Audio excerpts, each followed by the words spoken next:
ज्या हुशार मुली आहेत ते देशाची संपत्ती आहेत. देशाला त्यांच्या हुशारीचा उपयोग झाला पाहिजे.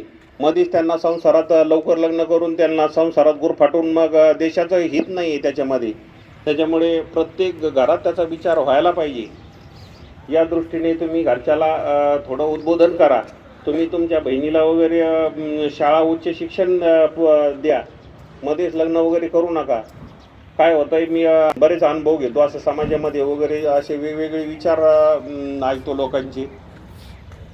तर काही मुली वगैरे मेडिकल इंजिनिअरिंग वगैरे असं महत्त्वाचे कोर्सेस वगैरे करून त्या नंतर त्यांना चांगली सोयरीक आल्यानंतर ते घरीच ठेवले जातात त्या मुली. म्हणजे मग त्यात काय नाही, तिला नोकरी करायची गरज नाही. भाऊ तुम्हाला गरज नाही, परंतु देशाला गरज आहे ना.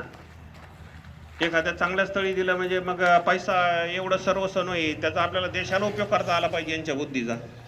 हे प्रत्येक कुटुंबाने लक्षात घेतलं पाहिजे. जरी तुमच्याकडे पैसे असले एखाद्याकडे, परंतु तो कोर्स केलाय त्याच्या बदल्यात एखाद्या मुलाचा नंबर लागला असता तर त्या मुलाने त्या मुलाचं घर चाललं असतं.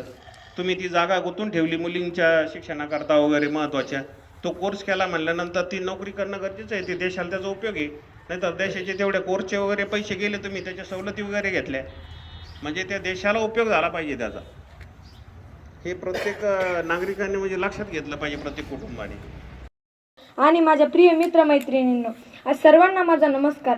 आज जागतिक महिला दिन. खरं तर जागतिक महिला दिन कालच होता, पण काल सुट्टी असल्याने आज जागतिक महिला दिन आपण आज साजरी करत आहोत.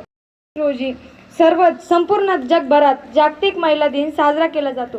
या दिवसाचा उद्देश म्हणजे महिलांचा सन्मान करणे, त्यांच्या कर्तृत्वाची दखल घेणे आणि समाजात त्यांना सन्मान हक्क मिळावेत यासाठी जागरूकता निर्माण करणे.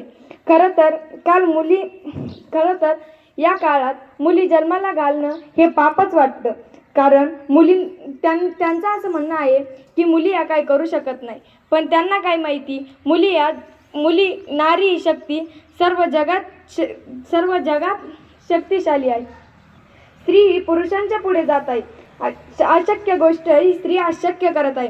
म्हणून शेवटी मी एवढेच सांगेन की आकाशाला भिडण्याची जिद्द तिच्यात आहे. म्हणूनच तर आज प्रत्येक क्षेत्रात स्त्री पुढे